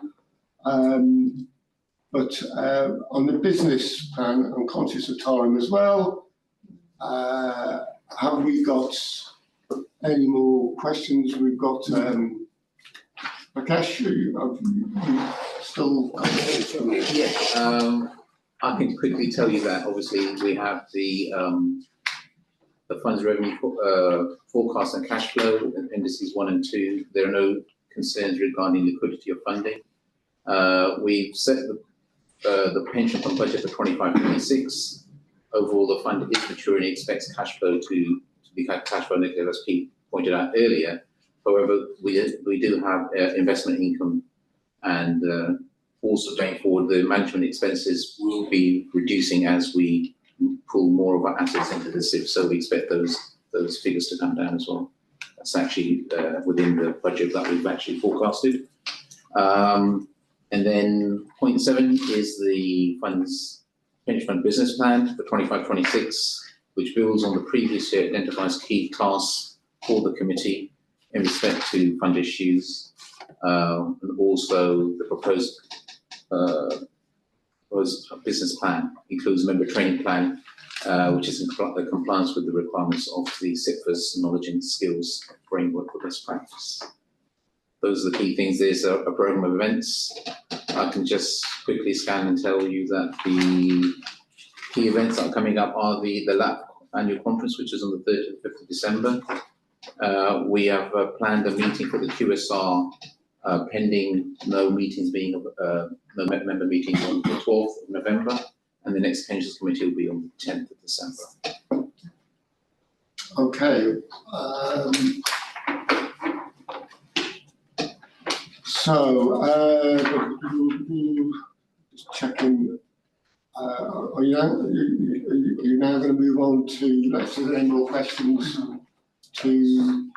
Sorry, it might, maybe it's something you needs it, but specifically around the governance of the implementation of our investment through pooling, like more detail than we can get into here exactly of like, you know, Michelle, the committee, the executive board, the AGM, like just what are our levers as committee members and representatives of fund members and public? Sure, you want an organisation chart for the London CIE with the connections maybe from UM into that organisation chart. That would be useful, and maybe if I saw that, I wouldn't feel the need for training, but I expect I might still.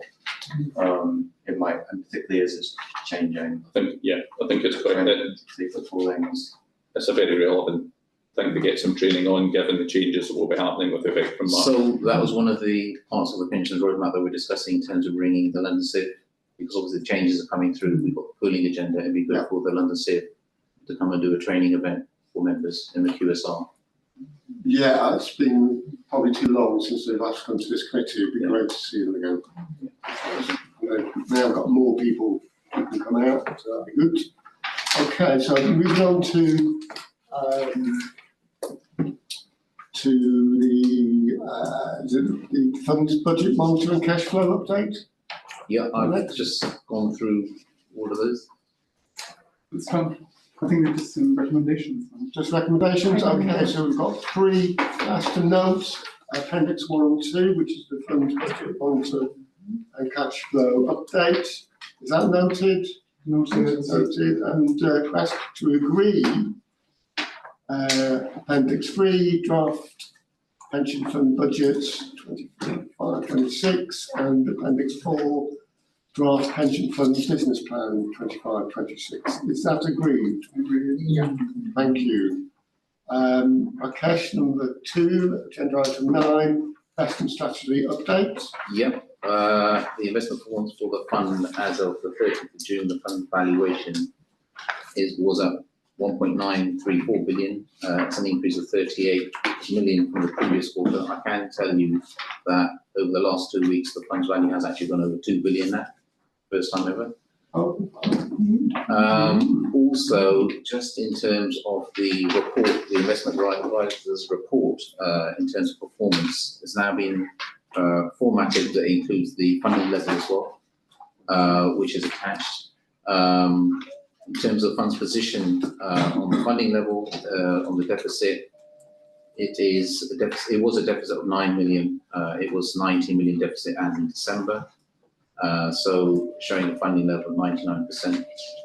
And as the triennial valuation is currently being finalised, the figures are provided once we provide the actual accumulated the data for triennial valuation, we'll provide the training program in November.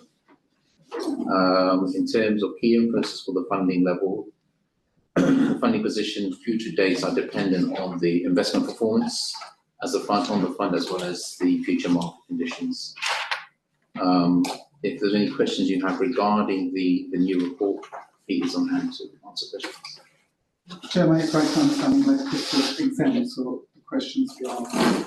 Are we still being, are we live? Public live. We're not live. Oh, no. Sorry, we're not in the exempt section yet. Nearly there. This is 179206. Investment strategy update. Exempt is next. Appendix 1. Any questions or points of clarity on investment strategy update?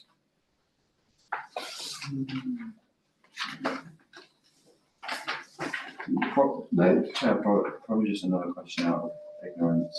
So 99%, 9 million deficit, that only would really matter if somehow all of the liabilities came due once, right? Like if that doesn't actually represent a deficit in like the annual funding of the It's the future liabilities, future assets. So like at what, like, I guess it's hard for, like, at what point, how would we actually know if it's concerning? I think like that £9 million is concerned, because it could be £9 million due 30 years from now or 40 years from now. Like, It's 9 million that would need to be, where an adjustment would need to be made to the contributions that were being paid by the council to meet that. So, and that would be spread over a period of time. So there's a part of the contribution that's paid by the council represents the cost of the benefits that are building up in the current year. And then there's another part that deals with the deficit position, if there's a deficit position. Now, and we've seen very significant deficits in the past, and that requiring, a very significant contribution by the council to help meet that deficit. That's come down, and between December and the valuation date, we've seen financial conditions generally being favourable. So would I expect a deficit? I can't, and this is Pete Smith speaking, not Barnett Waddingham or the fund actually, but I think it's, at 9 million, it's not something that will crystallise today, it's something that impacts the contributions, but I think the reality may well be that it's smaller than that. Sorry. If I could explain it in a different way, 9 million out of 2 billion deficit to relax. It will have an impact on the contribution rates, but relatively very small. For most of the time I've been involved in the local and pension scheme, the deficits have been like 25 to 40%. So the equivalents are like 500 million. Yeah, and this is what happened. What the situation of the fund was like until relatively recently. Imagine the financial situation we're in now. Generally, if the general fund also had to put in £16 million extra a year, which it was doing. We have to.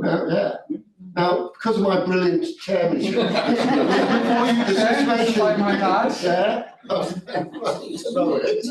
brilliant chairmanship, we are now nearly fully funded. But at the risk of being sceptical, I don't really believe the figures. I suspect that our valuation is probably, because it's to do with our liabilities at the moment, have been depressed, and markets and sentiment will return to a more depressive thing. So I expect our deficit to grow. But as I said, I would take the opposite view. I think and in all seriousness, I think what we've had is a prolonged period of abnormal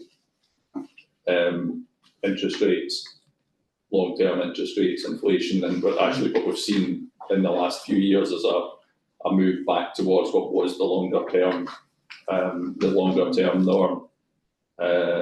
But you're right, the actuarial valuation is a snapshot in time. At the moment, the funding level is looking healthy, and it's not going to have a significant impact on council funding. And we could kind of miss the boat on this, but it was more than 100%, I think, in 2020. But again, I'm just told to offer caution, just because we've only got a 9 million at the moment. That is, means everything's, we forget about all the risks and things in the future. I understand that. It's point about guilt. I understand that, Chair, and I'm mostly asking questions just. No, and I know it does sound quite small, but it's just so I can understand. Like you say, one way that we would have to address that is through increased contributions in the future.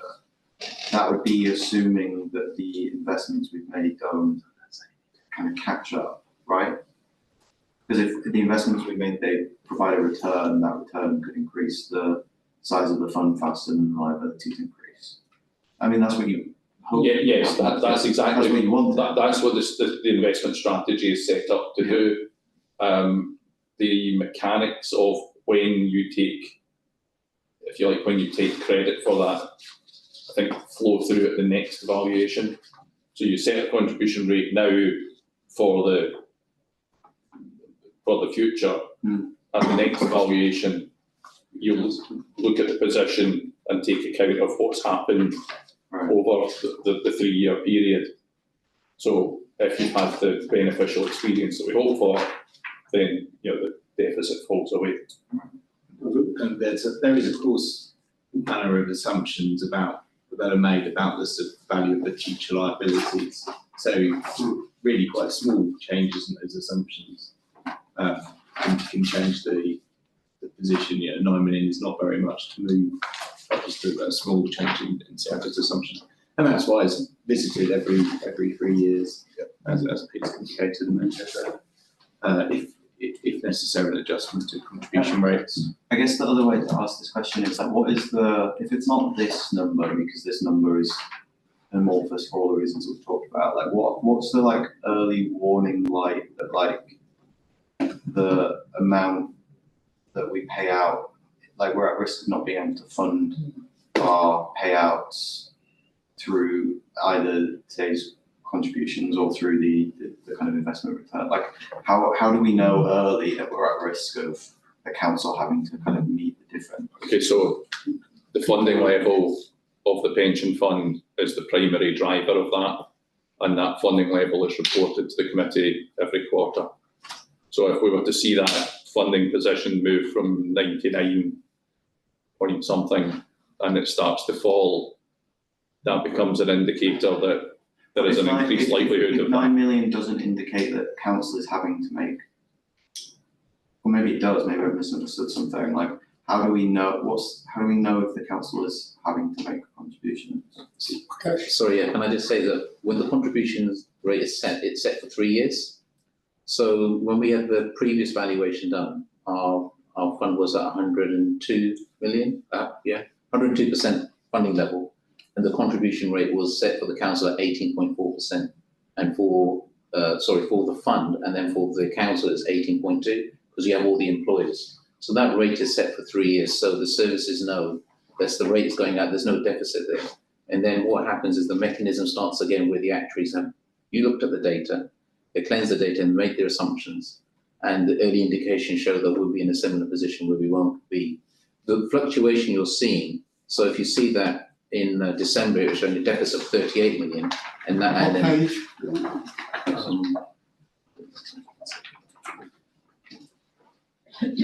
it's page 180? 190. Not one. For 180, yeah. Are you looking at the actual? Yeah. I'm looking at the meeting package, 190. Paragraph 2.1. Sorry, our report is page. Okay, it's yeah. The picture is on page 190 that you want to include that. So those fluctuations are based on the market, correct, Pete? Yeah. But what we set with the final valuation is a snapshot, but that sets the rate for the next 3 years. So you have the comfort of knowing that your position is secure for 3 years. And by looking at how the difference between the red line and the green line is tracking and the funding level, that's the indicator as to what might be coming up at the next point at which the contributions are reassessed, which would be 2028. Yeah. I think the thing that I'm still not understanding, and it might be that there's training that I need to do, but just like how this all filters through to risk of having to make the general fund contributions that Councillor Lescott mentioned. Well, look, at risk of crowding out other priorities, like how do we know when we're going to need to do that? Well, if at the next valuation, our fund instead of 2 billion will be 1.5 billion, which could happen, because we've done some disastrous financial investments see Peter was retired by now and everybody else. In short. Yeah, and then we will then have a deficit of 75%, which we've had for years and decades, even worse than 75%, and some funds are still, not fully funded. Then the contribution rate would probably have to go up from 18% to 40%. We'd have not only a contribution rate for current service to pay up the deficit, we'll have to pay an extra contribution, which is what we've been doing for decades. But That's the last Chair, one. yes, that's an extreme example. I'm being illustrated. But that comes through in the triennial valuation report, and then the decision is made about the employer's contribution rate being paid by the council into the pension fund as a percentage of employees' salary. So that's the trigger, councillor. Does that make sense? It's the triennial valuation report. I think I'm that getting that sets that that work percentage rate. the way that I thought it did, but that's fine, I can. But I'm conscious of Thank you. the time, and this is good discussion, and we've all got to start somewhere with this, and every day is a school day in pensions. But yeah, and the stacks of good training, which I'm sure Rakesh will be able to have a chat to. Yeah, absolutely. As I said, we're going to arrange the actuary training. So can we, has anybody got any new questions or thoughts?